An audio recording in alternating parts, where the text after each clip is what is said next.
പ്രിയമുള്ള സുഹൃത്തെ, ജബ്ബാർ എം അക്ബർ സംവാദം കഴിഞ്ഞു. പക്ഷേ സംവാദം തുടരുകയാണ്. ആശയങ്ങളുടെ മലവെള്ളപ്പാച്ചൽ ഇരുഭാഗത്തു നിന്നും ഉണ്ടായിക്കൊണ്ടേയിരിക്കും. വാസ്തവത്തിൽ നമ്മൾ പ്രതീക്ഷിച്ചതും അതാണ്. സ്ലോ പോയിസൺ, എളുപ്പത്തിൽ ആളെ കൊല്ലുകയല്ല, ഒരു സംവാദത്തിലൂടെ മാത്രം അക്ബറിനെ ഒതുക്കുക എന്നുള്ളതിലുപരി സമൂഹത്തിൽ ഇത് ഉണ്ടാക്കി വെക്കാവുന്ന ചർച്ച, അതിലൂടെ ഉണ്ടാകുന്ന മാറ്റം, അതാണ് നമ്മൾ ഉദ്ദേശിച്ചതും ഇപ്പോൾ നടന്നുകൊണ്ടിരിക്കുന്നത്. അതിൻ്റെ തുടർച്ചയായി, ഈ സംവാദത്തിൻ്റെ തുടർച്ചയായി ഞാൻ രണ്ടാമത്തെ എപ്പിസോഡ് ചെയ്യുകയാണ്. അക്ബറിൻ്റെ തിരമാല തിരിമറി എന്നാണ്. തിരിമറി എന്ന വാക്ക് ഞാൻ മനഃപൂർവ്വം ഉപയോഗിച്ചതാണ്. ഞാൻ ഈ അധ്യായം പറഞ്ഞു തീർക്കുമ്പോൾ തിരുമറിയുടെ ഉള്ളുകളികൾ നിങ്ങൾക്ക് പൂർണ്ണമായി മനസ്സിലാകുമെന്ന വിശ്വാസം എനിക്കുണ്ട്. ഒരു സത്യത്തെ അസത്യം കൊണ്ട് മൂടി മറയ്ക്കേണ്ട കാര്യമില്ല, മറയ്ക്കാൻ സാധ്യമല്ല. മുറം വെച്ച് സൂര്യനെ മറയ്ക്കുന്നത് പോലെയാണ്. അതിനു മുമ്പ് ഒന്ന് രണ്ട് പഴഞ്ചൊല്ലുകളിലൂടെ നമുക്കൊന്ന് കടന്നു പോകണം. കളരി കണ്ടിട്ടില്ലെങ്കിലും ഗുരുക്കൾ എന്ന ഭാവം, കളരി കണ്ടിട്ടില്ലെങ്കിലും ഗുരുക്കൾ എന്ന ഭാവം, ഇതാണ് മുസ്ലിം അപ്പോളജിസ്റ്റുകളുടെ, പ്രാസംഗികരുടെ പൊതു സ്വഭാവം. അവർക്ക് ശാസ്ത്രം എന്തെന്നേ അറിയില്ല, എന്നാൽ ശാസ്ത്രത്തിൻ്റെ വിശദാംശങ്ങളെ അങ്ങേയറ്റം കാണാതെ പഠിച്ചു കൊണ്ടുവന്നു. ഇപ്പൊ ഓഷ്യാനോഗ്രാഫിയും അക്ബറും തമ്മിൽ എന്താ ബന്ധം? അത് വിശാലമായ ഒരു സബ്ജക്റ്റാണ്. അതിൽ നിന്ന് അങ്ങായി ഇദ്ദേഹത്തിന് വേണ്ടത് പെറുക്കിയെടുത്ത് ചെറിയിപ്പിക്കും. അങ്ങനെ കൊണ്ട് ചെയ്യുമ്പോൾ ഉണ്ടാകുന്ന വലിയ ആഴത്തിലുള്ള ഓട്ട, പോരായ്മ, പൊള്ളത്തരം മുഴലിച്ചു വരുമെന്ന് എത്ര കൊണ്ടാലും ഇവർക്ക് പഠിക്കാനേ സാധ്യമല്ല. ഇതവരുടെ പൊതു സ്വഭാവമാണ്.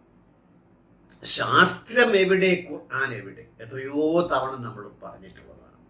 ഇതിനെ ബന്ധിപ്പിക്കുന്നവർ തീർച്ചയായിട്ടും അതിൻ്റെ രണ്ടിൻ്റെയും പ്രത്യേകത കൊണ്ട് അപഹാസ്യരായി തീരുമെന്നതിൽ യാതൊരു സംശയവും ആർക്കും ഉണ്ടാകേണ്ട കാര്യമില്ല എന്നാണ് എൻ്റെ അഭിപ്രായം. ഇനി അഞ്ജനമെന്നാൽ എനിക്കറിയാം, മഞ്ഞൾ പോലെ വെളുത്തിരിക്കും. അഞ്ജനം, ഈ അഞ്ജന കണ്ണെഴുതി പാട്ടുണ്ടല്ലോ, കണ്ണെഴുതുന്ന മഷിയാണ്, അത് കറുപ്പാണ്. അതെന്തെന്ന് എനിക്കറിയാം, അത് മഞ്ഞൾ പോലെ വെളുത്തിരിക്കണം. അപ്പൊ കറുപ്പറിയില്ല, മഞ്ഞളറിയില്ല, വെളുപ്പറിയില്ല. ചുരുക്കി പറഞ്ഞാൽ ഒന്നും അറിയില്ല. ഇതാരെന്ന് ചോദിച്ചാൽ വിശ്വാസികൾ എന്ന് പറയും. വിശ്വാസിക്ക് ശാസ്ത്രവും അറിയില്ല, ഖുർആനും അറിയില്ല. നമ്മൾ അപ്പോളജിസ്റ്റുകൾക്ക് ഖുർആൻ അറിയാം, ശാസ്ത്രം അറിയില്ല. അത് വിശ്വാസികളുടെ തലത്തിലേക്ക് ഇറങ്ങി വരുമ്പോൾ ഇത് രണ്ടും അവർക്കറിയില്ല. അറിയേണ്ട കാര്യമില്ല. കാരണം അവരുടെ വയറ്റിപ്പിഴപ്പ് ഇതുമായി ബന്ധപ്പെട്ടതല്ല. മറ്റേ പറഞ്ഞ ആളുകളുടെ വയറ്റിപ്പിഴപ്പ്, പ്രശസ്തി, പണം, സ്ഥാനമാണ്, അതൊക്കെ അതിൽ അധിഷ്ഠിതമായത് കൊണ്ട് അവര് ഇത് അങ്ങേയറ്റം കലക്കി കുടിച്ചുകൊണ്ട് തന്നെ നക്കിയും പൊക്കിയും മുക്കിയും ഛർദ്ദിച്ചുകൊണ്ടേയിരിക്കും. എങ്കിൽ തന്നെയും അഞ്ജനമെന്തെന്ന് എനിക്കറിയാം, മഞ്ഞൾ പോലെ വെളുത്തിരിക്കുമെന്ന് ഒന്നും അറിയാത്ത വിശ്വാസിക്ക് അവൻ്റെ ചക്കര മതം ഹൽവയാണ്, കോഴിക്കോടൻ ഹൽവയാണ്. അത് കുരങ്ങിന് ഹൽവ കൊടുത്താൽ എങ്ങനെ ഇരിക്കും? ആനയ്ക്ക് ഹൽവ കൊടുത്താൽ എന്ന് പറയില്ലേ, അതുപോലെ. എൻ്റെ അടുത്ത് ഒരു സുഹൃത്ത് പറഞ്ഞു, നിങ്ങളിങ്ങനെ അനാവശ്യമായി ചിരിക്കരുത്. പക്ഷേ എനിക്കത്, ഞാൻ ചിരിക്കാൻ വേണ്ടി ചിരിക്കുന്നതല്ല കേട്ടോ, ചിരി വന്നു പോകുന്നതാണ്. സോറി, അത്തരത്തിലുള്ള ഒരു ഒഴിവാക്കേണ്ടതാണ്, ഒഴിവാക്കാൻ ശ്രമിക്കാം. ഈ അക്ബറിന്റെ ഓഷ്യാനോഗ്രാഫി പാണ്ഡിത്യം കേട്ടിട്ട് കണ്ണ് തള്ളി വിശ്വാസി പള്ളിയിലേക്ക് നേരെ ഓടും. 2 റക്അത്ത് സുന്നത്ത് നിസ്കരിക്കും. എന്നിട്ട് യാസീൻ എടുത്തൊന്ന് ചോറും. ഈ യാസീൻ ഓതുമ്പോൾ ഓഷ്യാനോഗ്രാഫി അക്ബർ പറഞ്ഞതെല്ലാം വങ്കത്തരമാണ്. എനിക്ക് ഓഷ്യാനോഗ്രാഫി അറിയില്ല, ഞാൻ നേരത്തെ പറഞ്ഞതാണ്. എല്ലാം എല്ലാവർക്കും അറിയാൻ പറ്റില്ല. ഓരോ മേഖലയിലും അതിൻ്റെ വിദഗ്ധരുണ്ട്, പഠിക്കാൻ പ്രത്യേകം. ഒരു ഗ്രന്ഥത്തിലല്ലല്ലോ, 1000 ഗ്രന്ഥമോ 1,00,000 ഗ്രന്ഥമോ 1,00,00,000 ഗ്രന്ഥം, അങ്ങനെ ഗ്രന്ഥങ്ങൾ വികസിച്ചുകൊണ്ടേ പോകും. മറ്റത് ഒരെണ്ണം പിടിമുറുക്കി അങ്ങനെ മർക്കട മുഷ്ടി, ആരടാ മർക്കട നീയങ്ങ് മാറിക്കടാ ചടാ ഇതുപോലെ മുറുകെ പിടിച്ചു ഒരെണ്ണം. ശാസ്ത്രം അതല്ല. ഓഷ്യാനോഗ്രാഫി അക്ബറിനറിയാനൊന്നും വഴിയില്ല. അക്ബർ കണ്ടെത്തിയത് മറ്റു ഈ കേട്ട അസത്യങ്ങളും അർദ്ധസത്യങ്ങളും ജാഗ്രൻസ് ഒക്കെ കേട്ട വിശ്വാസി കണ്ണു തള്ളിപ്പോ. അക്ബറിന്റെ ഓഷ്യാനോഗ്രാഫിയിൽ അല്ലാഹു സുബ്ഹാനഹു വ തആല അന്തർലീനമായിരിക്കുന്നു. ഖുർആൻ അപ്പുറം ഒരു ഗ്രന്ഥമില്ല. ഓടി ചെല്ലുകയാണ്, വഴിയിലെല്ലാം തട്ടിമാറ്റിക്കൊണ്ട് പള്ളിയിൽ പോയി 2 റക്അത്ത് സുന്നത്ത് നിസ്കരിച്ചിട്ട് യാസീൻ ഓതുമ്പോഴോ അതിലെത്രയും അശാസ്ത്രീയമായ കാര്യങ്ങളാണ്. അതിവിടെ ഞാൻ പരാമർശിക്കുന്നില്ല. പിന്നീട് നമുക്ക് ഒരിക്കൽ യാസീനെ ഒന്ന് ഓതി നോക്കാം. പോട്ടെ. ഈ ഇടയ്ക്ക് ഞാനൊരു പോസ്റ്റർ കണ്ടു, ഒരു ട്രോളാണ്. അതിവിടെ പറയാതിരിക്കാനാവില്ല. ഖുർആന് 2000-ഓളം വർഷം മുൻപേ എഴുതിയ കൃതിയാണ് ഹോമറിന്റെ ഇലിയറ്റ്. അത് പറഞ്ഞു കേട്ട ഒരു വിശ്വാസി പറയുകയാണ്, അങ്ങനെ വരാൻ വഴിയില്ലല്ലോ, അക്ബർ സാഹിബ് അങ്ങനെ അല്ലല്ലോ പറഞ്ഞത്. ചിരി വന്നു പോയതാണ്, സോറി. അക്ബർ സാഹിബ് പറഞ്ഞു കഴിഞ്ഞാൽ, അല്ലെങ്കിൽ സക്കീർ നായിക് പറഞ്ഞു കഴിഞ്ഞാൽ കൈയടിച്ച് പാസ്സാക്കും. ഇതാണ് വിശ്വാസികളുടെയും ഇവരുടെയും അവസ്ഥ. ഗുരുക്കൾ കളരി കണ്ടിട്ടില്ല, അഞ്ജനം എന്തെന്നറിയില്ല, മഞ്ഞളുപോലെ വെളുത്തിരിക്കും. ഈ അക്ബർ ഇതൊക്കെ എവിടുന്നാ കിട്ടിയത്? അക്ബർ സ്വയം ഉണ്ടാക്കിയെടുത്തതാണോ? അല്ലേ അല്ല. നമ്മൾ അന്വേഷിച്ചു പോയാൽ അക്ബർ എവിടുന്നാണ് ഈ മുത്തുകൾ കണ്ടെത്തിയത്, എവിടുന്നാ ഈ കള്ളത്തരം പൊക്കിക്കൊണ്ടുവന്നത്, അവിടുന്ന് തന്നെ നമുക്ക് ആ സോഴ്സ് നമുക്ക് കിട്ടും. ഒന്ന് മെനക്കെട്ടു കിട്ടി. പെരുങ്കള്ളന്മാർ വിലക്കമപ്പുറമായിട്ട് ഓഷ്യാനോഗ്രാഫിയിലെ പെരുങ്കള്ളന്മാർ അങ്ങായി. ഇസ്ലാം ഗൈഡ്.com ഒരെണ്ണമാണ്. Discovering Islam, discovering the continent എന്ന് പറയുന്നത് പോലെ, അല്ലെങ്കിൽ ഡിസ്കവറിംഗ് ദ സ്പേസ് എന്ന് പറയുന്നത് പോലെ. അതിൽ ഡോക്ടർ സഹൂൽ നഗ്ഗാർ, അദ്ദേഹം PhD ഇൻ ജിയോളജി, ഭയങ്കരമാണ്. അദ്ദേഹത്തിന്റെ പ്രസംഗമൊക്കെ ഞാൻ കേട്ടു കുറേയൊക്കെ 2 ദിവസമായിട്ട്. അദ്ദേഹം geology professor at king Saud university in ജദ്ദ, Saudi Arabia. പോരെ. മഹിമയ്ക്കും അലങ്കാരത്തിനും ആഡംബരത്തിനും ആനന്ദത്തിനും നഗ്ഗാർ പറഞ്ഞാൽ പോരെ. എവിടെ അദ്ദേഹം വർക്ക് ചെയ്യുന്നത്? സൗദി അറേബ്യയിൽ ജദ്ദയിൽ കിങ് സൗദ് യൂണിവേഴ്സിറ്റിയിലാണ്. പിന്നെ അപ്പം ജിയോളജിയുടെ ഒഴുക്കും പ്രഭാവവുമായിരിക്കും. പൈപ്പ് തുറക്കുക, ആവോളം കുടിച്ച് ദാഹം അകറ്റുക. അദ്ദേഹത്തിൻ്റെ കുറിച്ച് വിവരണം പറയുന്നത് അതൊരു പറയാൻ ഒരു കാരണമുണ്ട്. The majority of his scholarship has focused on ijaz. ഇജാസിലാണ്. എന്താണ് Ijaz? The idea that scientific facts may be found in the Quran. ഖുർആനിൽ ശാസ്ത്രസത്യങ്ങൾ ഉണ്ടാകുമോ എന്ന് അന്വേഷിക്കലാണ് ഈ നഗ്ഗാറിന്റെ പണി. അക്ബർ എന്താ പറഞ്ഞത്? ഇത് ശാസ്ത്ര ഗ്രന്ഥമല്ല, സൂചകങ്ങളാണ്, സയൻസ് അല്ല. തൊലതൊപ്പൻ സക്കീർ നായിക്കും പാടി നടക്കുന്നതാണ്. ഇത് സയൻസ് ആണ്, സൂചകങ്ങളാണ്. ഇവിടെ ഈ PhD ഇൻ ജിയോളജിക്കാരൻ അദ്ദേഹം ചെയ്യുന്ന പണിയെക്കുറിച്ച് സ്വന്തം വെബ്സൈറ്റിൽ പറഞ്ഞിരിക്കുകയാണ്. എങ്ങനെ? The idea that scientific facts may be found in the Quran. ഖുർആനിൽ ഉണ്ടാകാം, providing its miraculous nature. പ്രകൃതിയെ കുറിച്ച് പഠിക്കുമ്പോൾ ആധുനിക ശാസ്ത്രം കണ്ടെത്തിയതൊക്കെ ഇതിലുണ്ട്. വരും, വിളമ്പിത്തരാം. പീസ് ടിവിയിൽ ഇതേ വിഷയവുമായി ബന്ധപ്പെട്ട്, ഓഷ്യാനോഗ്രാഫിയുമായി ബന്ധപ്പെട്ട് ഈ സഹുൽ നഗ്ഗാറിന്റെ 23 മിനിറ്റുള്ള ഒരു വീഡിയോ ഉണ്ട്. അതിൽ അദ്ദേഹം ഛർദിച്ചതാണ് വള്ളി പുള്ളി വ്യത്യാസമിടാതെ അക്ബർ കൊണ്ട് വിളമ്പിക്കൊടുത്ത് കേരളത്തിലെ മുജാഹിദുകാരെ വിളംബിതരാക്കിയത്. ആവേശഭരിതരായിട്ട് സോഷ്യൽ മീഡിയയിൽ ജബ്ബാർ തോറ്റേ യുക്തിവാദികൾ മുട്ടുകുത്തിയേ. ഇങ്ങനെ പറയുന്ന ഒരു വിശ്വാസിയെ വിളിച്ചിട്ട് ഒരു സാമ്പിളിന് വേണ്ടിയിട്ട് എവിടെയാണ് തോറ്റു എന്ന് പറയുന്ന കാരണമെന്ന് പറ. ഒരു വിശ്വാസി പറയുന്നു. അക്ബറിനെ കേട്ട് വിഡിത്തം പറയുന്ന കുറെ കുട്ടികളുണ്ട് ഇപ്പോഴും. ഇപ്പൊ ഈ ഇടയ്ക്ക് ഒരു ഇന്റർവ്യൂ കൊണ്ട് വഴിയെ ഞാൻ പറയാൻ പീസ് ടി വിയിൽ. അങ്ങനെ പീസ് ടി വി ഒക്കെ ഒരുപാട് സമാധാനം പീസ് ടി വി ഉണ്ടാക്കി ഇന്ത്യ ഗവൺമെന്റ് അക്ബറിനെയും അറസ്റ്റ് ചെയ്യേണ്ടി വന്നു. പീസാണ്, എല്ലാവർക്കും പീസാണ്. പീസ് ആക്കി പീസ് വിളമ്പുകയാണ് ഇവരുടെ ജോലി. ആഴക്കടലിൽ ഇരുട്ട്. 24:30 എനിക്ക് കാണാപ്പാടമാണ്. 9-ാം തീയതിക്ക് ശേഷം എൻ്റെ സുഹൃത്തായി മാറിയിരിക്കുകയാണ് 24:30. സൂറത്ത് നൂറിലെ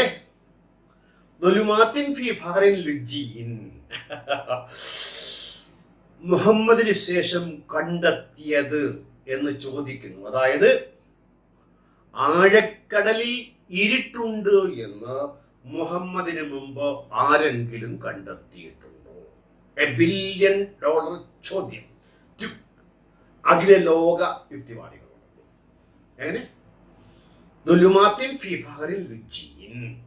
ആഴക്കടലിൽ ഇരുട്ടുണ്ട്. ഇതെപ്പോ കണ്ടെത്തി? 1960.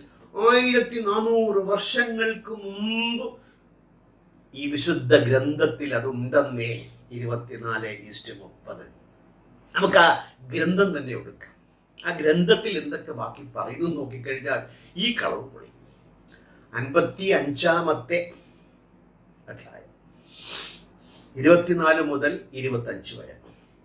സമുദ്രത്തിൽ പർവ്വത സമാനം ഉയർന്നു നിൽക്കുന്ന കപ്പലുകൾ അവൻ്റേതാകുന്നു. ആരുടേതാ? എല്ലാം അള്ളാഹുവിനാണ് കേട്ടോ.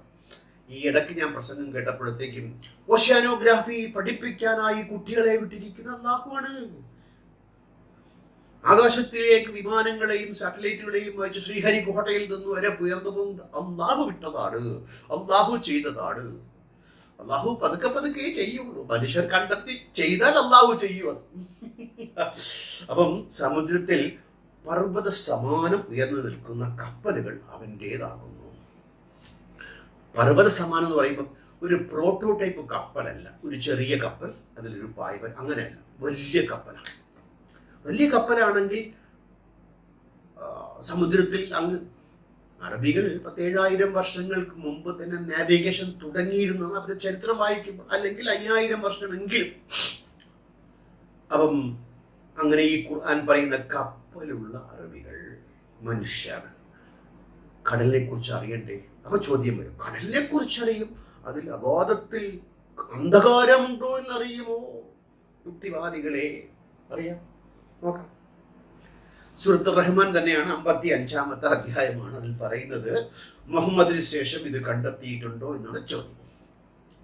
55-ാമത്തെ അധ്യായത്തിൽ 22 മുതൽ 23 വരെ ഈ സമുദ്രങ്ങളിൽ നിന്ന് മുത്തും പവിഴവും ലഭിക്കുന്നു.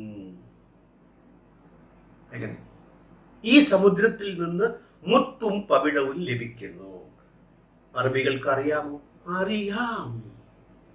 അറിയാവുന്നതിനെ പറയുകയാണ്, പുത്തൻ അറിവല്ല. അതിനാൽ ഓ മനുഷ്യരെ, അവർക്ക് അറിയാവുന്നത് കൊണ്ടാണ് മനുഷ്യരോട് പറയുന്നത്.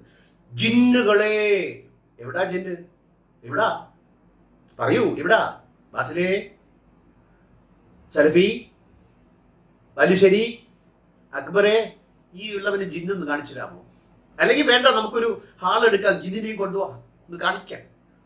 22, 23, 55 ജിന്നുകളെ, ഓ മനുഷ്യരെ, നിങ്ങളുടെ റബ്ബിന്റെ കഴിവിന്റെ ഏതേതു തികവുകളെയാണ് നിങ്ങൾ തള്ളി പറയുക.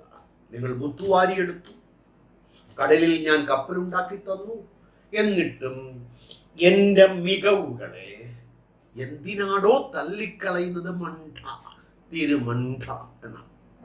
അപ്പം മുത്തുവാരാൻ അറബികൾ, നബിയുടെ മുമ്പ് ജീവിച്ച ആളുകൾ കടലിൽ പോയിരുന്നു എന്നതിന്റെ തെളിവ് ഖുർആനിൽ തന്നെ സൂറത്ത് റഹ്മാനിൽ 22 മുതൽ 23 വരെ ഈ സമുദ്രങ്ങളിൽ നിന്ന് മുത്തും പവിഴവും ലഭിക്കും എന്നല്ല, ലഭിക്കുന്നു.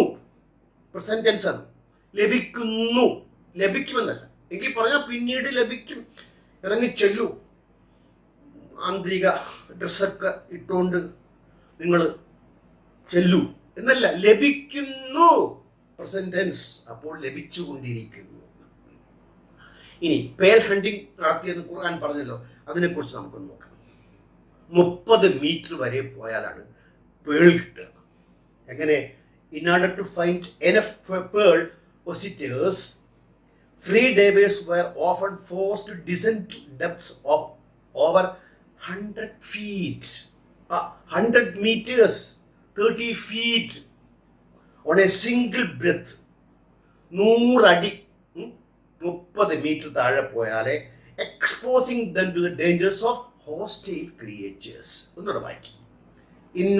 In order to find pearl oysters, മുത്തുകളുടെ കൂമ്പാരങ്ങൾ കണ്ടെത്താൻ വേണ്ടിയിട്ട് ഫ്രീ ഡൈവേഴ്സ്, ഒന്നുമില്ല, ഫ്രീ ഡൈവേഴ്സ്, പഴയ ആളുകൾ, ഈ സൂറത്ത് റഹ്മാനിൽ പറഞ്ഞ ആളുകൾ, were often forced to descend to depths over 100 feet, 100 അടി, 30 മീറ്ററിന് താഴെ, on a single breath, ഒറ്റ ശ്വാസത്തിൽ എടുത്തിരുന്ന ആളുകൾ.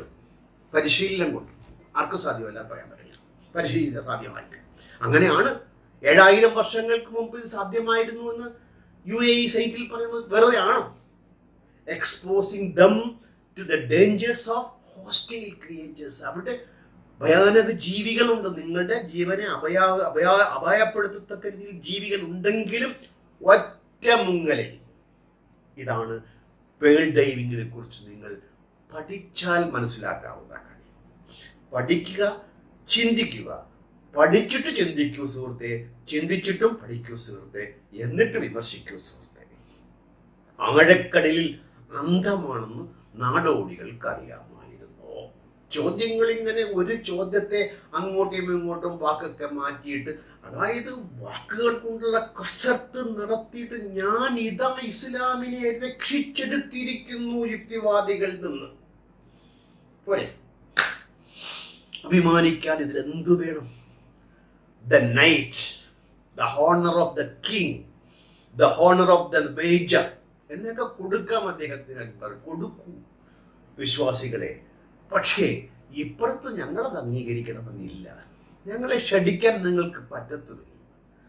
ഞങ്ങൾ അങ്ങനെ വിശ്വാസ അന്ധത ബാധിച്ച മഞ്ഞൾ പോലെ വെളുത്തിരിക്കുന്ന ആളുകളല്ല. For thousands of years, most seawater pearls were retrieved by divers working in the Indian Ocean in areas such as Persian Gulf, Red Sea. Red Seaയിലും പേർഷ്യൻ ഗൾഫിലും ഒക്കെ ആളുകൾ മുത്തുകൾ തേടിപ്പോയത്. In the Gulf of Mannar between Sri Lanka and India, ശ്രീലങ്കയ്ക്കും ഇന്ത്യക്കും ഇടയിലുള്ള gulf of Mannar, a fragment of Isidore of Charax's Parthian litany was preserved in Althenia's 3rd century sophist at dinner, recording free diving of pearls around on an island in the Persian Gulf. അതായത് വളരെ കാലങ്ങൾക്ക് മുമ്പ് തന്നെ free ഡൈവിങ്ങിലൂടെ സമ്പാദിച്ചിരുന്ന മുത്തുകളുടെ ശേഖരങ്ങളും രേഖകളും ഉണ്ട് എന്നാണ് ഇതിൽ പറയുന്നതെങ്കിൽ, ഈ 30 മീറ്ററിനടിയിൽ പൊക്കഴിഞ്ഞാൽ അറിയില്ലേ കടലിൽ അന്ധകാരമാണെന്ന്? അപ്പോൾ ഒരു ഉരുണ്ട് കളിയുണ്ട്. വിദഗ്ധനാണ് കേട്ടോ, വിദഗ്ധൻ അദ്ദേഹമല്ല, നേരത്തെ പറഞ്ഞ പെരുങ്കള്ളന്മാരാണ്. അവര് മോഷ്ടിച്ചു കൊണ്ടുവന്നതിന്റെ ഒരു തുണ്ടെടുത്ത് കൊണ്ടുവന്ന് ഇവിടത്തെ മഞ്ഞൾ പോലെ വെളുത്തിരിക്കുന്നവർക്ക് കൊടുക്കുന്നേ ഉള്ളൂ. വീണ്ടും ചിരി വന്നേ മുമ്പോട്ട്. അപ്പോ pearl diving was one of the most lucrative profession in the United Arab Emirates, UAE. The most lucrative profession. എങ്ങനെ? Most lucrative profession, ആകർഷകമായ ജോലി, and was tightly woven into the UAE culture. അതിൻ്റെ സംസ്കാരത്തിൽ അന്തർലീനമായിരുന്നു. ഡെഡ് ബാഗ്സ്, അതായത് 7,000 years back, 7,000 വർഷങ്ങൾക്ക് മുമ്പ് UAE സംസ്കാരവുമായി ഒഴിച്ചുകൂടാവാനത്ത ഒരു തൊഴിലായി പേൾ ഹണ്ടിങ് അല്ലെങ്കിൽ പേൾ ഡൈവിംഗ് ഉണ്ടെന്ന് UAE ടൂറിസം ഡിപ്പാർട്ട്മെന്റിലെ വെബ്സൈറ്റിൽ പറയുമ്പോൾ അക്ബറിന്റെ $1 million ക്വസ്റ്റ്യൻ കള്ളനോട്ട് ചോദ്യമായി മാറും. കള്ളനോട്ടിന്റെ വിലയാണ് ആ ചോദ്യത്തിന്. ഞങ്ങളതും പറയുന്നില്ല, ഞങ്ങളിതൊക്കെ കണ്ടുപിടിക്കാൻ ആളൊന്നുമല്ല. നിങ്ങളിങ്ങനെ പറയുമ്പോൾ ഞങ്ങൾ അന്വേഷിച്ചു പോകും ശരിയാണോ എന്ന്. ഞങ്ങൾക്ക് മുമ്പ് അഖില ലോക യുക്തിവാദികളൊക്കെ എക്സ് മുസ്ലിംസ് ഒക്കെ അന്വേഷിച്ചു പോയുള്ള സൈറ്റുകൾ ഇഷ്ടം പോലെയുണ്ട്. അതുകൊണ്ടാണ് ജബ്ബാർ മാഷ് അറിഞ്ഞുകൊണ്ട് തന്നെ പറയുന്നത് ഇത് കൊണ്ടുവരുമെന്ന് ഞാൻ പ്രതീക്ഷിച്ചില്ല, അത്രയ്ക്ക് നിസ്സാരമാണിത്. പണ്ട് ഇന്ന് അലിമാഷ് എന്നോട്ടൊരു കാര്യം പറഞ്ഞു. ഞാൻ അലിമാഷിനെ അറബി അറിയാവുന്നത് കൊണ്ട് വിളിച്ചിരുന്നു. അപ്പോൾ ഒരു കാര്യം പറഞ്ഞു. ഈ ബ്രിട്ടീഷുകാരുമായി യുദ്ധം ചെയ്യുമ്പോൾ ഒരു ഫത്വ പുറപ്പെടുവിച്ചു അന്നത്തെ മലബാറിലെ മുസ്ലിം നേതാക്കൾ. നബി തോക്കൊന്നും ഉപയോഗിച്ചുകൊണ്ടില്ല, അതുകൊണ്ട് നിങ്ങൾ വാളും മറ്റും ഉപയോഗിക്കാവൂ എന്ന് പറഞ്ഞ് പാവങ്ങളെ ഇളക്കി വിട്ട് തോക്കിൻ്റെ വെടിയേറ്റ് ഒരുപാട് പേര് മരിച്ചുപോയി എന്ന് ആരോ ഒരു മുസ്ലിം പണ്ഡിതൻ എഴുതിയതായിട്ട് സംശയമുണ്ടെങ്കിൽ ചോദിക്കും. ഞാൻ അലിമാഷിനോട് ചോദിച്ച് ഉത്തരങ്ങൾ നിങ്ങളുടെ ചോദ്യങ്ങളുടെ താഴെ ഇടാം. അദ്ദേഹം വഴിമാറ്റുന്നത് എങ്ങനെയെന്ന് വെച്ചാൽ എപ്പിപീലിയാജിക് സോൺ, സൂര്യപ്രകാശം അവിടെ ഉണ്ടാകും എന്നാണ് പറയുന്നത്. കേട്ടാൽ ശരിയായിരിക്കും, തെറ്റാണ്. എങ്ങനെ എനിക്കറിയാം?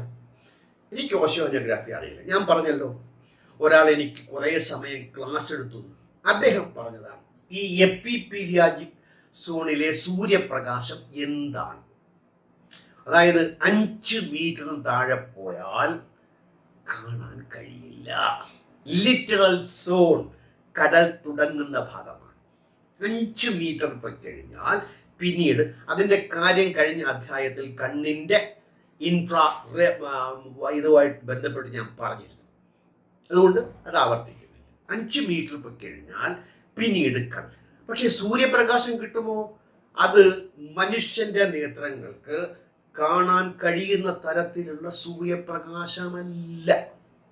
പിന്നെയോ അവിടുത്തെ ജീവികൾക്ക് ഫോട്ടോസിന്തസിസിന് ആവശ്യമായ സൂര്യപ്രകാശമാണ്. ആ സൂര്യപ്രകാശം നഗ്നനേത്രങ്ങൾ കൊണ്ട് മനുഷ്യന് അന്യവസ്തുക്കളെ കാണാൻ പ്രേരകമല്ല. അപ്പം തെറ്റിദ്ധരിപ്പിക്കലല്ലേ? കളവാണെന്നേ, ചതിയാണ്, വഞ്ചനയാണ്, തെറ്റിദ്ധരിപ്പിക്കലാണ്, ഒളിച്ചു കിടത്തലാണ്, കൂട്ടിച്ചേർക്കലാണ്. എങ്കിലും രക്ഷപ്പെടുമോ? മുഹമ്മദ് ഖാനെ, എ ജബ്ബാറെ, ലിയാഖത്തെ, ആരിഫ് ഹുസൈനെ വേറെ പണിയില്ലടോ. പോയി മറ്റു പണികൾ നോക്കിയിടേ. എപ്പിപീലിയാജിക് സോൺ സൂര്യപ്രകാശം തെറ്റിദ്ധരിപ്പിക്കുന്നു. ഫോട്ടോസിന്തസിസിന് ആവശ്യമായ പ്രകാശമാണ് ഈ എപ്പിപീലിയാജിക് സോണിലുള്ളതെങ്കിൽ ആരും കാണില്ല. അക്ബർ പറഞ്ഞു എന്താണ്?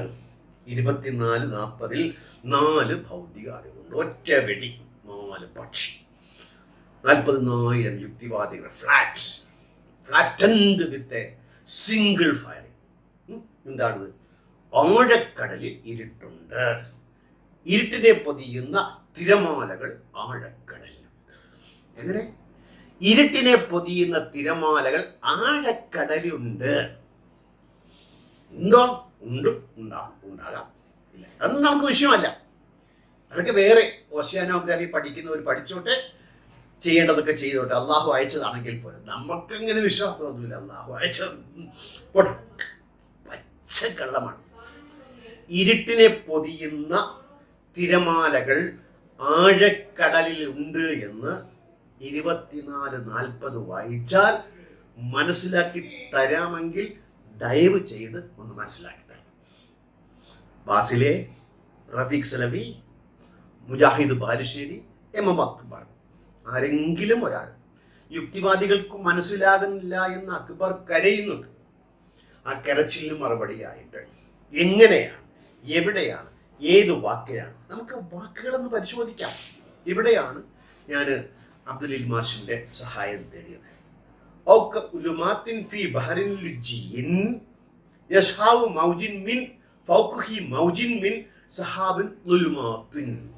ഇത് 24-40 കുറേ വാക്കുകൾ. എങ്ങനെ ഒന്നുകൂടെ പറയാം, രസമുണ്ട് കേട്ടോ. അതാണ് ഇവരൊക്കെ അറബി പറയുന്നത്.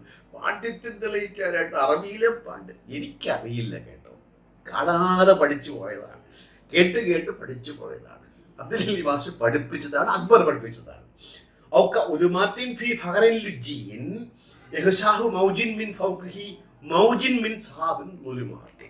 എന്താണ് അർത്ഥം?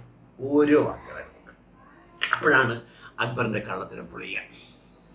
ഔ അല്ലെങ്കിൽ ഇരുട്ടുകൾ പോലെ, ഫി ബഹറിൻ ഒരു കടൽ, ലുജിയിൻ ആഴമുള്ള, യഹ്ഷാഹു അതിനെ മൂടുന്നു, കടലിനെ പൊതിയുന്ന, യഹ്ഷാഹു ബഹറിൻ ലുജിയിൻ ആഴമുള്ള കടൽ, ആ കടലിനെ പൊതിയുന്ന എന്നാണ് യഹ്ഷാഹു. യഹ്ഷാഹു അതിനെ പൊതിയുന്ന, അതിനെ മൂടുന്ന. അതാണ് കഴിഞ്ഞ അധ്യായത്തിൽ നമ്മൾ ഇനി കാണാൻ പോകുന്ന തഫ്സീറുകളിലും വ്യാഖ്യാനത്തിലും കടലിനെ മൂടുന്ന എന്ന് കണ്ടത്. ഇവിടെ അക്ബർ ഒന്ന് ഉരുട്ടി പെരട്ടി റിവേഴ്സ് ഗിയർ ഇട്ട് പോയതാണ്. അക്ബർ ഇരുട്ടിനെ പൊതിയുന്ന തിരമാലകൾ ആഴക്കടലിലുണ്ട് എന്ന് പറയുന്നു. അങ്ങനെയാണെങ്കിൽ വരേണ്ടത് ഉലുമാത്തിൻ യഹ്ഷാഹ എന്നേ വരാം, ഹൂ വരാൻ പാടില്ല. ഇതൊക്കെ എനിക്കറിയില്ല കേട്ടോ. ഞാനൊരു പാമരനാണ്, പണ്ഡിതനേ അല്ല. ഇതിലേക്ക് വേണ്ടി പഠിച്ചത്, നിങ്ങൾ ഓഷ്യാനോഗ്രാഫി പഠിച്ചതുപോലെ ഈ അറബൊക്കെ ഞാൻ ഇതിലേക്ക് വേണ്ടി മാത്രം പഠിച്ചതാണ്. മറ്റൊരു അറബി വാക്യത്തിന്റെ അർത്ഥം ചോദിച്ചാൽ എനിക്കറിയില്ലെന്നേ, എനിക്കറിയേണ്ട ആവശ്യവുമില്ലെന്നേ. ജീവിക്കാൻ എനിക്കതൊന്നും ആവശ്യമില്ല. ജീവിക്കാൻ ഭൂമി ഉരുണ്ടിരിക്കുന്നു എന്ന് പോലും അറിയേണ്ട കാര്യമില്ല. വിമാനത്തിൽ കയറാൻ, വിമാനത്തെ പറപ്പിക്കാനും തയ്യാറല്ലെങ്കിൽ. അപ്പം യഹ്ഷാഹു അതിനെ മൂടുന്നു. ഇതിനെ ബഹറിൻ കടലിനെ. എന്ത് കടൽ? ലുജിയിൻ ആഴമുള്ള കടൽ. അപ്പൊ കടലിനെ മൂടുന്നു. അത് നമുക്ക് വഴിയെ പരിശോധിക്കാൻ ഞാൻ എടുത്തു വെച്ചിട്ടുണ്ട്. അങ്ങനെ വരേണ്ടത്, അതായത് ഈ ആഴക്കടലിനെ പൊതിയുന്ന ഇരുട്ടുകൾ എന്ന് പറയണമെങ്കിൽ അതിൽ പറയേണ്ടിയിരുന്നത് ഉലുമാത്തിൻ യഹ്ഷാഹ. ഹൂ വന്നപ്പോൾ തെറ്റി. വന്നിട്ടുള്ളത് ബഹറിൻ ലുജിയിൻ യഹ്ഷാഹു. ബഹറിൻ കടൽ, ലുജിയിൻ ആഴമുള്ള കടൽ, യഹ്ഷാഹു ഈ കടലിനെ പൊതിയുന്ന എന്നാണ്. ഇനി ഓരോ അർത്ഥവ്യാഖ്യാനം നമുക്ക് നോക്കാം. ട്രാൻസ്ലേഷൻസ്, കുറച്ച് ഇംഗ്ലീഷ് നോക്കാം. ഓർ ഞാൻ കഴിഞ്ഞ പ്രാവശ്യം പറഞ്ഞാണ്, ഇപ്രാവശ്യം ആവർത്തിക്കാൻ കാരണം ഈ കള്ളത്തരം, ഈ തിരമാല തിരിമറി ഒന്ന് പറയാൻ വേണ്ടി ക്ഷമിക്കും. ഓർ their deeds, അവരുടെ ഉപമയാണ്, ഉപമ. are like layers of darkness in vast sea, overwhelmed by a wave. കടലിനെ പൊതിയുന്ന തിരമാലകൾ. എന്തിനെ? കടലിനെ. ഇത് പറഞ്ഞത് മുഫ്തി തഖ്വി ഉസ്മാനി. ഇനി ഡോക്ടർ ഗാലി പറയുന്നത്, or within bracket they are as darkness in tumultuous sea, vast and deep. വിശാലവും ആഴമുള്ള കടൽ. കടലിനെ വിവരിക്കാണ് ലുജിയിൻ, enveloped by waves above waves or waves. എങ്ങനെ? കടലിനെ പൊതിയുന്ന, enveloped, കവർ തട്ടിലാത്തിട്ട്. അടുത്തത് മുഷിക്കാൻ നോക്കാം.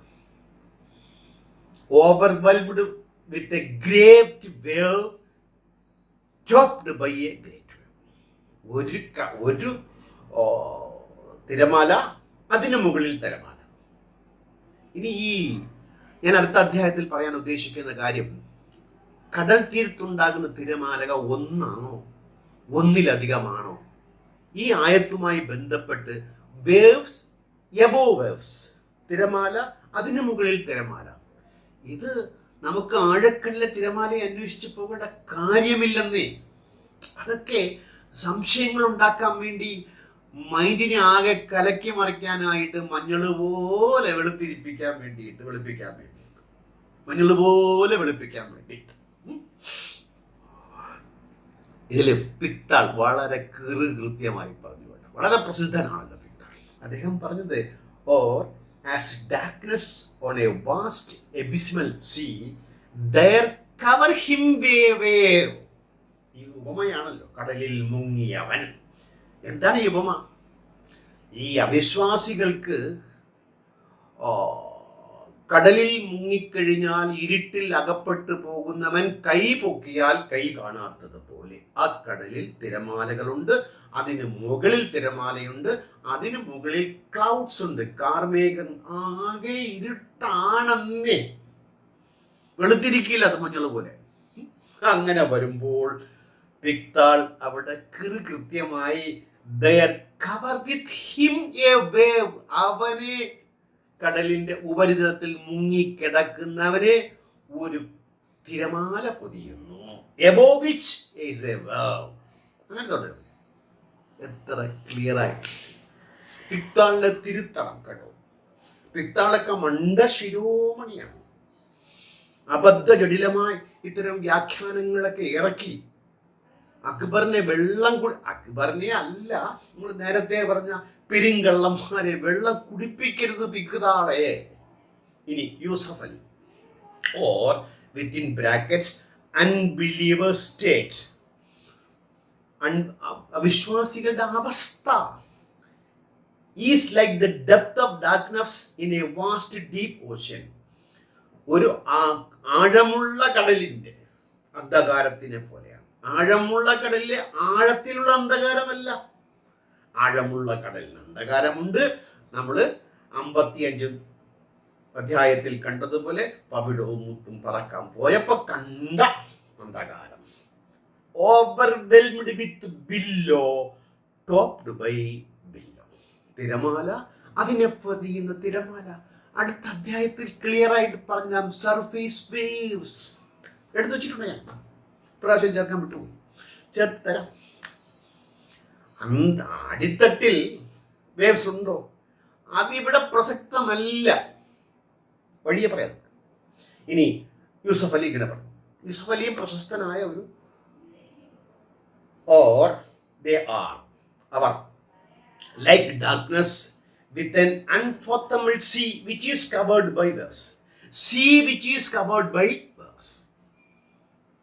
കടൽ, അന്ധകാരത്തിൽ ഉള്ള കടൽ, അതുപോലെ അവരുടെ വിശ്വാസം. ഉപമായ ഇതൊക്കെ മനസ്സിലാകുന്നില്ല എന്നൊക്കെ പറഞ്ഞു കഴിഞ്ഞാൽ, ഇനി മറ്റൊരു സൈഡ്, ഇസ്ലാം അവേക്കൻഡ്, ഉയർത്തെഴുന്നേറ്റിരിക്കുകയാണ്. താഴ്ന്നു കിടന്നു. ഇപ്പൊ അവേക്കൻഡ് അത് പറയുന്നത് Muhammad Asad, or within bracket else their deeds are, അവരുടെ പ്രവൃത്തികൾ like the depths of darkness upon a abysmal sea, ആഴമുള്ള ഒരു കടലിലെ അന്ധകാരത്തെ പോലെ. ആഴമുള്ള കടലിലെ അന്ധകാരത്തെ പോലെ, ആഴമുള്ള കടലിലെ ആഴമുള്ള അന്ധകാരത്തെ പോലെ എന്ന് വന്നില്ല.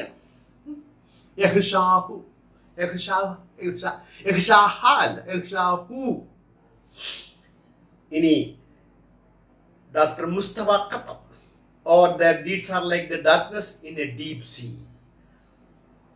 ആഴമുള്ള കടലിലെ ഇരുട്ടിനെ പോലെ. ഷാഫി കസ്കസ്, or their deeds are like darkness over a stormy sea. Stormy sea. ഇളകി മറയുന്ന തിരമാലയുള്ള കടലിന്റെ അന്ധകാരം പോലെ. എത്ര എണ്ണം വേണം? മലയാളത്തിലും ഇംഗ്ലീഷിലും തമിഴിലും ഞാൻ കഴിഞ്ഞ അധ്യായത്തിൽ പറഞ്ഞതുപോലെ വളരെ കൃത്യമായി ഇവരുടെ ആളുകൾ തന്നെ പറയുമ്പോൾ, അക്ബർ സംവാദത്തിൽ വിജയിക്കാൻ വേണ്ടി കൊണ്ടുവന്ന ഈ മുനയില്ലാത്ത, ഉണ്ടയില്ലാത്ത വെടി പരിതാപം എന്ന് പറയാതെ എന്ത് ചെയ്യാൻ? അതിനേക്കാളും പരിതാപമാണ് മഞ്ഞൾ പോലെ വെളുത്തിരിക്കുന്നവരുടെ അവസ്ഥയെങ്കിൽ സങ്കടപ്പെടാനും സഹതപിക്കാനും അല്ലാതെ മറ്റൊരു മാർഗവും. ഇനി മലയാളം നോക്കാമല്ലോ. ചുരുക്കാൻ, ആഴക്കടലിൽ അല്ലെങ്കിൽ ആഴക്കടലിലെ ഇരുട്ടുകൾ പോലെയാകുന്നു. ആഴക്കടലിലെ ഇരുട്ടുകൾ ആഴക്കടലിലെ ആഴത്തിലുള്ള ഇരുട്ടുകൾ പോലെയല്ല, കടലിന്റെ വിശേഷണമാണ്. മൗജിൻ ലുജിയിൻ, ആഴമുള്ള കടൽ. മൗജിൻ കടൽ, ലുജിയിൻ ആഴം. കടലിന്റെ വിശേഷണമാണത്, വിശേഷണ പദമാണ് ലുജിയിൻ. സംഗതി ഇവിടെ വിഷയം കടലാണ്. അവരുടെ പ്രവർത്തനങ്ങളുടെ തിരമാല അതിനെ ബ്രാക്കറ്റിൽ ഈ വിവർത്തകൻ വളരെ കൃത്യമായി പറയുന്നു. അദ്ദേഹത്തിന് മനസ്സിലാക്കിയ കാര്യം കടലിനെ പൊതിയുന്നു, കടലിനെ പൊതിയുന്നു. അക്ബർ പറഞ്ഞത് ആഴക്കടലിലെ അന്ധകാരത്തെ. എവിടെയാണ് ഇത് വായിച്ചാൽ മനസ്സിലാകുക? ഇംഗ്ലീഷ് മനസ്സിലാകില്ലായിരിക്കാം. എൻ്റെ ഇംഗ്ലീഷിനെ കുറിച്ച്, ഞാൻ ഇംഗ്ലീഷുകാരൊന്നുമല്ല. ഞാൻ BUC കംപ്ലീറ്റ് ചെയ്ത് BAക്ക് പോയിട്ട് പണമില്ലാത്തത് കൊണ്ട് കണ്ടിന്യൂ ആയിട്ട് പഠിച്ചിട്ടില്ല. വേണമെങ്കിൽ BA വിത്തിൻ ബ്രാക്കറ്റ് ഇടാം. PUC, pre university. ദാരിദ്ര്യം കാരണം പഠനം നിർത്തിയ ആളാണ്. അന്ന് ഇംഗ്ലീഷ് PUCക്ക് പോയപ്പോഴത്തേക്കും അധ്യാപനം ഇംഗ്ലീഷ് മീഡിയത്തിലേക്ക് മാറി. മലയാളമായിരുന്നു. എൻ്റെ അടുത്തൊരു സുഹൃത്തുണ്ടായിരുന്നു. അവൻ ചോദിക്കും, അളിയാ വല്ലതും മനസ്സിലാകുന്നു? ഞാൻ പറയുന്നില്ല, ഒന്നും മനസ്സിലാകുന്നില്ല. പരീക്ഷയുടെ തലേ ദിവസം അവൻ്റെ ചോദിച്ചു, എന്തെങ്കിലും മനസ്സിലാകുന്നുണ്ടോ? കുറച്ചൊക്കെ മനസ്സിലാകുന്നു. അവൻ അപ്പോഴും മനസ്സിലായില്ല എന്നുള്ളതാണ്. അങ്ങനെ കുറച്ചൊക്കെ മനസ്സിലായ ആളാണ്. പിന്നെ ദിവസവും കഴിഞ്ഞ 10-30 വർഷമായത് ഹിന്ദു അത് വായിക്കുന്ന ലെഫ്റ്റ് പത്രം, ദ ഹിന്ദുവാണ്. ഇനി അത് പറഞ്ഞ് മുഹമ്മദ് ഖാൻ ഹിന്ദുവാണ്, ഹിന്ദു വായിക്കുന്നവൻ ഹിന്ദുവാണ്. പണ്ട് എന്നെ EMS ശങ്കരൻ നമ്പൂതിരി എന്നൊക്കെ വിളിച്ച് ആക്ഷേപിച്ചിരുന്നു സുഹൃത്തുക്കൾ. ഇങ്ങനെയൊക്കെ പറഞ്ഞു നടക്കുന്നതാണ്. പോട്ടെ. ഇനി തഫ്ഹീം തെറ്റ്. മൗദൂദി എങ്ങനെ? ആരാ മൗദൂദി? ലോകത്ത് ഇസ്ലാമിക ഭരണം കൊണ്ടുവരാൻ വേണ്ടി അക്ഷീണം പ്രവർത്തിച്ച് പുത്തന്നാശയങ്ങളുടെയൊക്കെ രൂപീകരണവും ജമാഅത്തെ ഇസ്ലാമി, മീഡിയ 1, പ്രബോധനം, മാധ്യമം, അതിൻ്റെയൊക്കെ അടിത്തട്ട്. അദ്ദേഹം പറയുന്നത് അല്ലെങ്കിൽ പിന്നെ അവൻ്റെ ഉപമ ഇങ്ങനെയാകുന്നു. ഉപമ ആഴമേറിയ കടലിലെ ഇരുട്ടുകൾ. ആഴമേറിയ കടലുകൾ എന്ന് പറയുമ്പോൾ കടലിന് ആഴമുണ്ട് എന്നേ അർത്ഥമാകുന്നുള്ളൂ. അത് ആഴമുള്ള കടലിലെ ഇരുട്ടെന്ന് അർത്ഥം വരില്ലല്ലോ. വരുമോ? അവിടെയാണ് സംശയം. അവിടെയാണ് ഈ മൗജിൻ ലുജിൻ യഹ്ഷാഹു. അവിടെയാണല്ലോ കളി. അത്രയും യഹ്ഷാഹു കൊണ്ടുള്ള ഒരു കളിയാണല്ലോ. അതായത് തിരകൾ മേൽക്കുമേൽ വന്നു മൂടുന്നു, അതിനും ഇതേ മേഘം. വളരെ കൃത്യമായി മൗദൂദിയുടെ ഇങ്ങനെയൊക്കെ കണ്ടുപിടിക്കുമെന്നും ഇതിനൊക്കെ വാചക കസർത്ത് കൊണ്ട് പെരുങ്കള്ളന്മാർ അർത്ഥം ചമയ്ക്കുമെന്നും അതൊക്കെ പൊക്കിയെടുത്തുകൊണ്ട് കേരളത്തിൽ വിളമ്പാൻ ആളുണ്ടാകുമെന്നൊക്കെ മൗദൂദി എന്ന് വിചാരിച്ചു കാണില്ല. അല്ലെങ്കിൽ അദ്ദേഹം ഇതുപോലെയൊക്കെ ചെയ്തേനെ. അതായത് ആഴമേറിയ കടലിലെ ഇരുട്ടുകൾ. അതായത് ഞാൻ പറഞ്ഞതായതല്ല, അദ്ദേഹം പറയുന്നതായത്. ഒന്നുകൂടെ വായിക്കാം. ആഴമേറിയ കടലിലെ ഇരുട്ടുകൾ, അതായത് തിരകൾക്കുമേൽ തിരമാലകൾ വന്നു മൂടുന്നു, അതിനു മീതെ മേഘം. അപ്പൊ എവിടെയാണ്? മേൽത്തട്ടിലെ സീഷോറിലെ 5 മീറ്ററോ അല്ലെങ്കിൽ 30 മീറ്ററോ അകത്തുള്ള കടലിൽ അകപ്പെട്ടു പോയ ഒരാൾ കൈ പൊക്കിയാൽ, കൈ നീട്ടിയാൽ അയാൾക്ക് കൈ കാണാൻ കഴിയാത്തതുപോലെ അന്ധകാരം നിറഞ്ഞ വിശ്വാസികളുടെ പ്രവൃത്തിയെന്ന് ഉപമിക്കുന്നതിനെ എടുത്തു കൊണ്ടുവന്നിങ്ങനെ ചവച്ചരച്ച് ചപ്പാത്തി പോലെ പരത്തി അണാക്കിലേക്ക് തള്ളി വിശ്വസിപ്പിക്കാൻ പാകത്തിൽ ഇത് ദുർബലമായി കൊണ്ടിരിക്കുന്നു. അല്ലേ? ആണ്. ശാസ്ത്രത്തിനെ കൂട്ടുപിടിച്ച് അങ്ങനെയൊക്കെ ഉരുട്ടുപരത്തി തള്ളിക്കയറ്റിയാൽ മാത്രമേ ഇത് നിൽക്കുള്ളൂ. അല്ലെങ്കിൽ എന്തിനാ? പണ്ട് ഇവര് ശാസ്ത്രത്തിനെതിരായി, ഇംഗ്ലീഷിനെതിരായിരുന്നു, ശാസ്ത്രത്തിനെതിരായിരുന്നു, ശാസ്ത്രപാഠത്തിന് ചരിത്രം വായിച്ചാൽ മനസ്സിലാകും. അങ്ങേയറ്റം എതിരായിരുന്നവർ ഇപ്പം ധൃതരാഷ്ട്രാലിംഗരമാണ്. തള്ളിപ്പിടിക്കുകയാണ്. എന്ത്? രക്ഷയില്ല. രക്ഷിക്കാൻ വേണ്ടിയിട്ടുള്ള മാർഗമുണ്ട്. ബാറ്റിസ്ഫിയർ ഒക്കെ അദ്ദേഹം പറയുന്നുണ്ട്. വഴിയെ നമുക്ക് പരിശോധിക്കാം. അതൊക്കെ അടുത്ത അധ്യായത്തിൽ കുറെ വെടികളൊക്കെ ഉണ്ട് കേട്ടോ.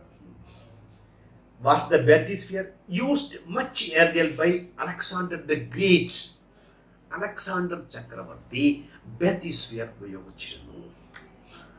ഇനിയിപ്പോ പറയും മുഹമ്മദ് ഖാൻ വങ്കത്തരം പറയുമ്പോൾ ബാത്തിസ്ഫിയർ 1960 അതിനു മുമ്പ് 54 കണ്ടെത്തിയതല്ലേ. അലക്സാണ്ടർ ഉപയോഗിച്ചിരുന്നു. അതായത് ഓരോ കണ്ടുപിടുത്തങ്ങളുടെയും മുമ്പിൽ അതിൻ്റെതായ പ്രോട്ടോടൈപ്പുകൾ ഉണ്ടാവും. വിമാനം റൈറ്റ് ബ്രദേഴ്സ് കണ്ടെത്തിയെങ്കിലും അതിനു മുമ്പ് ആകാശത്തിലേക്ക് പറന്ന് ആത്മഹൂതി ചെയ്ത രക്തസാക്ഷികളുടെ ചിറകിലേറിയാണ് നമ്മൾ പറക്കുന്നത്. പൊടുന്നതിനെ ഒരു ദിവസം ഹീറ ഗുഹയിൽ ചെന്നിരുന്നിട്ട് റൈറ്റ് ബ്രദേഴ്സിന് പറയൂ, വായിക്കൂ, വിമാനം ഇങ്ങനെയാണെന്ന് കിട്ടിയതല്ല. അതിനു മുമ്പ് പറന്ന് മരിച്ച് അതിൽ നിന്ന് പാഠങ്ങൾ ഉൾക്കൊണ്ടാണ് റൈറ്റ് ബ്രദേഴ്സ് വിമാനമുണ്ട്. ആ ചരിത്രമൊക്കെ വായിച്ചു നോക്കൂ. ശാസ്ത്രത്തിന്റെ ചരിത്രം പഠിക്കും. എത്ര ത്യാഗോജ്വലമായ കണ്ടുപിടുത്തങ്ങളുടെ മാനവരാശിയുടെ മുന്നോട്ടുള്ള പ്രയാണത്തിന് വേണ്ടിയിട്ട് ജീവഹൂതി ചെയ്ത ശാസ്ത്രജ്ഞന്മാർ. ശാസ്ത്രം അതെന്താ? നമ്മുടെ അറിവ്, നമ്മുടെ പ്രവൃത്തി, നമ്മുടെ വിജ്ഞാനം, നമ്മുടെ പരീക്ഷണം, അതാണ്. അപ്പം the beginnings of the diving bell are primitive but functional devices. ഇത് പ്രിമിറ്റീവ് ആയിരുന്നു, പക്ഷെ ഫങ്ഷണൽ, നടത്തപ്പെടാവുന്ന ഡിവൈസസ് ആയിരുന്നു, പ്രവർത്തിക്കുന്ന ഡിവൈസസ് ആയിരുന്നു. Containers such as buckets and cauldrons. ബക്കറ്റുകളും കുട്ടകളും ഉപയോഗിച്ചുകൊണ്ട് കടലിൻ്റെ അടിത്തട്ടിലേക്ക് കെട്ടിയിറക്കി. These devices trapped air when inverted were placed over the driver's head before he entered the water. ഇത് തലയിൽ കമത്തി കാറ്റ് നിൽക്കത്തക്ക രീതിയിൽ സംവിധാനങ്ങൾ ചെയ്ത് പടം ഞാൻ കാണിക്കാൻ കണ്ടു. അലക്സാണ്ടറിന്റെ അതിൻ്റെ പടങ്ങൾ, ഭാവനയിൽ ചെയ്ത പടങ്ങൾ കാണിക്കാം. വെള്ളത്തിനകത്ത് ആളുകൾ പ്രവേശിച്ച് പഠിച്ചിരുന്നു. മുത്തുവാരണം, അടിയിൽ പോണം. ഇത് ഈ 1400 വർഷങ്ങൾക്ക് മുമ്പ് ഒരു ഗ്രന്ഥം മലയിൽ ചെന്നപ്പോൾ കിട്ടി. പിന്നെ ഹിമാലയത്തിൽ പോയപ്പോഴത്തേക്ക് മണ്ടയ്ക്കകത്ത് അടിച്ചു പൊട്ടിച്ച് കയറ്റിക്കൊള്ളും. ഇങ്ങനെ പ്രോട്ടോടൈപ്പുകളുടെ ഒരു ശൃംഖല പഠനവിധേയമാക്കിക്കൊണ്ട് പടിപ്പടിയായിട്ട് ലേഡർ, സ്റ്റെപ്പ് ബൈ സ്റ്റെപ്പ്, ചെറുതിൽ നിന്നുള്ള തുടക്കം. പരിണാമം അങ്ങനെയാണല്ലോ. ഡോക്കിൻസ് പറയുന്നത് വളരെ രസാവഹമാണ്. പരിണാമത്തെക്കുറിച്ചൊക്കെ എന്തറിവാണ് അക്ബറിന്. ജബ്ബാർ മാഷിന് പരിണാമം അറിയില്ല. അക്ബറിന് അറിയാവോ? ചുക്കും അറിയില്ല. അഞ്ജനമെന്തെന്നു ഞാൻ അറിയും, ഞാൻ ഗുരുക്കളാണ് കരളി കണ്ടിട്ടില്ല. അതാണ് അക്ബറിന്റെ പരിണാമം. അക്ബർ പരിണാമത്തെക്കുറിച്ച് പറയുന്ന പരമാബദ്ധങ്ങളൊക്കെ ആരോ ഛർദ്ദിച്ചത് എടുത്തു വാരി വിഴുങ്ങി വീണ്ടും ഛർദ്ദിക്കുകയാണ്. അസഹനീയം, അടുത്ത് നിൽക്കാൻ പറ്റുകയില്ല. ഈ സക്കീർ നായക്കെ 5 മിനിറ്റിൽ 25 മിസ്റ്റേക്ക് പറഞ്ഞത് അലക്കി തെളിച്ചുകൊണ്ട് യൂട്യൂബിൽ കാണാം. 5 മിനിറ്റ് കൊണ്ട് 25 മിസ്റ്റേക്സ്. ശാസ്ത്രവാചകങ്ങളെ വളരെ തെറ്റിയാണ് പറയുന്നത്. കാര്യം അന്വേഷിച്ചു പോയി കണ്ടെത്തി ഞാൻ മറ്റതാണെന്ന് കാണിക്കുമ്പോഴുണ്ടാകുന്ന പോരായ്മകളുടെ ഭാഗമായി. The first reference to underwater activity dates from Egyptian antiquity at the Thebes temple. ഇതൊക്കെ ചരിത്രത്തിലുണ്ട് എന്ന് പറഞ്ഞു. ഇനി ഞാനൊരു ചെറിയ കാര്യം കൂടെ പറഞ്ഞു നിർത്തും. 25-ാമത്തെ അധ്യായത്തിൽ 53-ാമത്തെ വാചകം എങ്ങനെ? സമുദ്രത്തെ തെറിച്ചു പോകാതിരിക്കാൻ നിങ്ങൾക്ക് ഗോചരമാകാത്ത ശക്തിയാൽ പിടിച്ചു നിർത്തുന്നവന് സർവസ്തുതി. ചിന്തിക്കുന്നവർക്ക് ദൃഷ്ടാന്തമുണ്ട്. സമുദ്രം, ജീവജാലങ്ങൾ, ഭൂമി, അതിന് മുകളിൽ ഇങ്ങനെ ബാള് പോലെ അതിൽ പൊന്തി നിൽക്കുന്ന ആളുകൾ അല്ലേ? ഇത് ഭൂമിയാണെങ്കിൽ ഇങ്ങനെ നിൽക്കുകയാണ്. ഞാൻ എങ്ങനെ നിൽക്കുകയാണ്? എന്തുകൊണ്ട് ഇങ്ങനെ നിൽക്കുന്നവർ ഇങ്ങോട്ട് തെറിച്ചു പോകുന്നില്ല?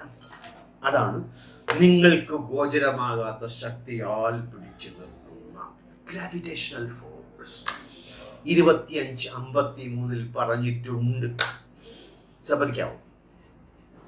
ഇത് ഞാൻ ഉണ്ടാക്കി പറഞ്ഞതാണ്. 25:53 നോക്കാം. ഇങ്ങനെയൊക്കെ പറഞ്ഞെങ്കിൽ ഞാൻ വിശ്വസിക്കും. പറഞ്ഞിട്ടുണ്ടെങ്കിൽ ഒന്നും വേണ്ട. ഭൂമിയിൽ സമുദ്രം 75% അതിൽ അഗാധ ഗർത്തങ്ങളുണ്ടെന്നും അതിന്റെ വിശദീകരണങ്ങളൊക്കെ അല്പസ്വല്പ സൂചകങ്ങളായി നൽകിയാൽ മതി. ഇത് ഉരുണ്ടിരിക്കുന്നു എന്നും ഈ ജലം അന്തരീക്ഷത്തിലേക്ക് തെറിച്ചു പോകാൻ ഗ്രാവിറ്റേഷണൽ ഫോഴ്സ് വഴി പിടിച്ചു നിർത്തിയിരിക്കുന്നു എന്ന് പറഞ്ഞാൽ മതി. എങ്ങനെയാണ് കടലുണ്ടായത്? കപ്പൽ പറഞ്ഞല്ലോ.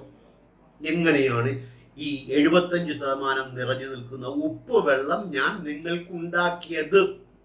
ചിന്തിക്കൂ എന്ന് പറഞ്ഞൊരു സൂചകം നൽകിയിരുന്നെങ്കിൽ, പെട്രോളിന്റെ സൂചകം നൽകുന്നതാണ്. എങ്ങനെ ചവിട്ടി നടന്ന ഭൂമിയിൽ പെട്രോൾ ഉണ്ടെന്ന് എവിടെയെങ്കിലും ഒരു സൂചകം നൽകിയിരുന്നു. ഈന്തപ്പഴവും ഒട്ടകമൂത്രവും, അതായിരുന്നല്ലോ സമ്പാദ്യം, ഒട്ടകവും. എന്തേ ഇപ്പൊ എങ്ങനെയാ ഈ കാബാലയത്തെ ഇത്രയും സമ്പുഷ്ടവൽക്കരിച്ച് ഏറ്റവും വലിയ AC എവിടുന്ന? പെട്രോളിന്റെ ആണ്. ആര് പറഞ്ഞതാ? എവിടെയാണ് സൂചകമുള്ളത്? അതൊന്നും ഞാൻ പറയുന്നില്ല. ഇതൊക്കെ മനസ്സിലാകുന്നവരോട് പറഞ്ഞിട്ടേ കാര്യമുള്ളൂ. യുക്തിവാദികൾ തോറ്റേ, ജബ്ബാർ മുങ്ങിയേ, ജബ്ബാറിന്റെ പരിണാമം അറിയില്ലേ, ജബ്ബാർ ഓഷ്യാനോഗ്രാഫി അറിയാതെ പൊട്ടിപ്പാളീഷായേ. 25:53 പറയുന്നത് 2 സമുദ്രങ്ങളെ കൂട്ടിച്ചേർത്തത് അവൻ തന്നെയാകും. അതായത് ഒരാൾ ഒന്നിനെ കുറിച്ച് പറയുമ്പോൾ അയാൾ അതിനെക്കുറിച്ച് മറ്റെവിടെയെങ്കിലും പറഞ്ഞിട്ടുണ്ടെങ്കിൽ അതുകൂടെ നമുക്ക് ചേർത്ത് വായിച്ച് അയാളുടെ അറിവിനെ നമുക്ക് പഠിക്കാം. ഖുർആൻ സമുദ്രാന്തർഭാഗത്ത് ആഴമേറിയ തിരമാലകളും അത് ഇരുട്ടിനെ പൊതിയുന്നു പറഞ്ഞിട്ടുണ്ടെങ്കിൽ സമുദ്രത്തെക്കുറിച്ച് ഖുർആൻ മറ്റു ഭാഗത്ത് എന്ത് പറയുന്നു എന്ന് നോക്കാനുള്ള അവകാശം ജനാധിപത്യപരമായി നമുക്കുണ്ട്, മുസ്ലിം രാജ്യമല്ലാത്തതുകൊണ്ട്. 2 സമുദ്രങ്ങളെ കൂട്ടിച്ചേർത്തതും അവൻ തന്നെയാണ്. 2 സമുദ്രങ്ങൾ അടിവരയിട്ട് വെച്ചുള്ള 2 സമുദ്രങ്ങൾ. ഒന്ന് രുചികരമായ തെളിനീർ, മറ്റേത് അരോചകമായ ഉപ്പുനീരും. രണ്ടിനുമിടയിൽ ഒരു മറയുണ്ട്. അവ കൂടിക്കലരുന്നത് വിലക്കുന്ന ഒരു തടസ്സം. അഗാധ കടലിൽ അന്ധകാരത്തെ പൊഴിയുന്ന തിരമാലകൾ.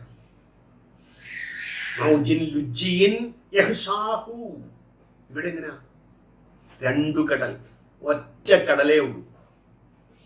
ഇങ്ങനെ 2 കടലായി നിന്നുകൊണ്ടുള്ള ഒരു പ്രതിഭാസം. Functionally speaking, however, there is only one ocean.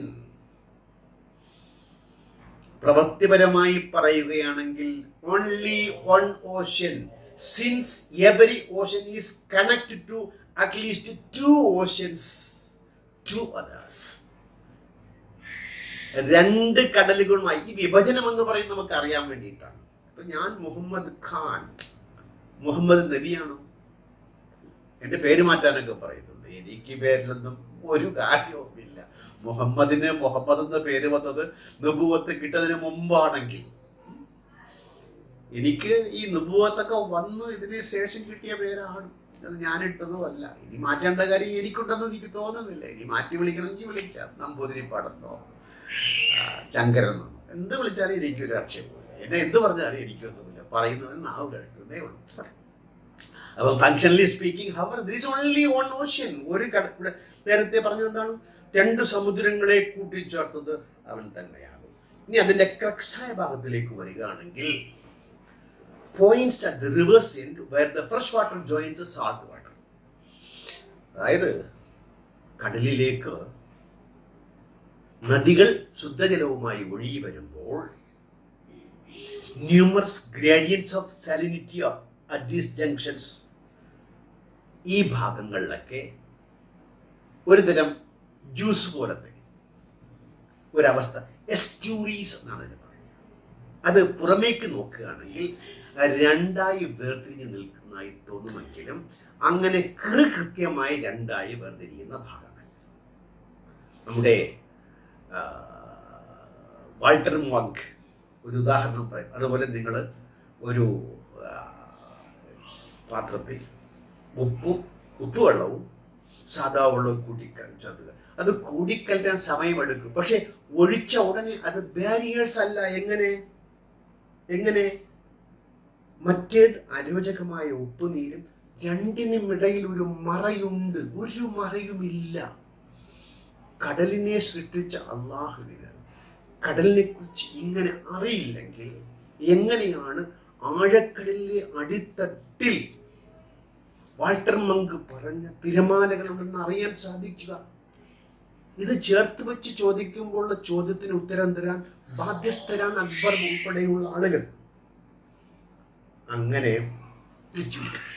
നമുക്ക് അടുത്ത അധ്യായത്തിൽ എന്തിനാണ് വാൾട്ടർ മങ്കിനെ ഇവിടെ പൊക്കിക്കൊണ്ടുവന്നത്? സൗദി അറേബ്യ പണം കൊടുക്കാത്ത ആളുകൾ കൊണ്ട് ചെന്നാൽ മതി പണം. എല്ലാവരും പണം വാങ്ങാൻ കാത്തിരിക്കുകയാണ്. കീത്തുമോറിനെയൊക്കെ കിട്ടി, അതുപോലെ എല്ലാവരും കിട്ടുമോ? കിട്ടിയെങ്കിൽ 700 കോടിയിൽ എത്രയുണ്ട്? ഇനി MIT കുറിച്ച് പറഞ്ഞു, നാസയെ കുറിച്ചു. എന്തിനും നാസയെ കയറി പിടിക്കുന്ന എന്താണ്? ആ പാവം എന്ത് പിഴച്ചു? നാസയിൽ ഒട്ടിച്ചു വേണം ഈ നാണയം വിൽക്കാൻ. ഒരു സൈഡ് ഈ വിശ്വാസവും മറു സൈഡ് നാസയെ ഒട്ടിക്കണം. നമ്മുടെ കോയിൻസിൽ തലയും ചക്രവും ഉള്ളതുപോലെ ഒട്ടിച്ചാലേ വിൽക്കുള്ളൂ, എടുക്കാച്ചരക്കാവും. അല്ലെങ്കിൽ നാസയെ കാണിച്ച് നാസയെ കുറിച്ച് ഇവിടെ പറയേണ്ട കാര്യം എന്താണ്? അതായത് Walter Munk, MIT, NASA, Mariana trench, അത് കഴിഞ്ഞ് ജെയിംസ് കാമറൂൺ, ചാലഞ്ചർ ഡീപ്പ്, ഇതൊക്കെ എന്തിനാണ് അക്ബർ പറഞ്ഞത്? പരിശോധിക്കണം. നമുക്ക് ഓരോന്നും പരിശോധിക്കാം. അടുത്ത അധ്യായത്തിൽ എന്തിനാണ് Akbar Walter Munk, MIT, NASA, Mariana trench, James Cameron, Challenger deep, ഓരോന്നായി വിശദമായി പറഞ്ഞു പോകാം. ഇദാ അഹ്റജ യദഹു ലം യഖദി യറാഹ വമൻ ലം യജ്ഹലി. കൈ പൊക്കിയാൽ കൈ കാണില്ല. അതിലെ കള്ളക്കളികൾ, അതിലെ ഈ വാക്കുകൊണ്ടുള്ള കളികൾ മനസ്സിലാക്കി വെച്ചിട്ടുണ്ട്. ഞാൻ കുറച്ചുകൂടെ മനസ്സിലാക്കിക്കൊണ്ട് വളരെ കൃത്യമായി ഇദാ അഹ്റജ യദഹു ലം യഖദി യറാഹ വമൻ ലം യജ്ഹലി. നോക്കാം അടുത്ത അധ്യായത്തിൽ. കൈ പൊക്കിയൊന്ന് നോക്കാം. അന്ധകാരത്തിലെ കൈ പൊക്കിയാൽ യദഹു ലം യഖദി യറാഹ. നമുക്ക് അന്ധകാരത്തിലെ കടലിലെ പൊതിയുന്ന തിരമാലകൾക്ക് താഴെ ചെന്നിട്ട് കൈ ഒന്ന് പൊക്കി നോക്കിയാൽ കൈ കാണുമോ? പരിശോധിക്കാം. ഒരു വാക്കുകൂടെ പറഞ്ഞു നോക്കാം. ഇപ്പം ഈ സ്ലോ പോയിഷൻ എന്ന് പറഞ്ഞ് ഒരുപാട് വിമർശനങ്ങൾ നാനാഭാഗത്ത്. പോരാത്തതിനെ ക്രിസ്ത്യൻ മിഷണറിമാരെ വിളിച്ചു, അവരും വന്ന് ശരിക്ക് അലക്കിത്തേക്കുകയാണ്. അങ്ങനെയൊക്കെ ആദി പൂണ്ട അക്ബർ ഒരു ഇന്റർവ്യൂ തൻ്റെ കുറെ കുട്ടികളെ ഇരുത്തിക്കൊണ്ട് അവർ ചോദ്യങ്ങൾ ചോദിക്കും. നമ്മളൊക്കെ ചോദിച്ച ചോദ്യം ഒരു വഴിയേ പോകും, അക്ബർ മറ്റൊരു വഴിയേ പോകും. ചോദ്യങ്ങളൊക്കെ കൃത്യം നമ്മൾ ചോദിച്ചത്, ഉത്തരമൊക്കെ ഇതുപോലെയാണ്. മഞ്ഞൾ പോലെ വെളുത്തിരിക്കും. കളരി കണ്ടിട്ടില്ലെങ്കിലും ആശാനാണ്, ഗുരുക്കളാണ് കേട്ടോ. ആ ഇന്റർവ്യൂവിനെ നമ്മളെടുത്ത് പരിശോധിക്കും. മറ്റ് വരുന്ന അധ്യായങ്ങൾ അടുത്ത അധ്യായത്തിൽ കാണുന്നത് വരെ ഇതുവരെ സഹിച്ചു കേട്ട നിങ്ങൾക്ക് ഓരോരുത്തർക്കും കാര്യങ്ങൾ മനസ്സിലാക്കിയാൽ അത് മതി എന്ന് പറഞ്ഞുകൊണ്ട് മറ്റൊരു അധ്യായത്തിൽ കാണുന്നത് വരെ നന്ദി, നമസ്കാരം, ഗുഡ് ബൈ.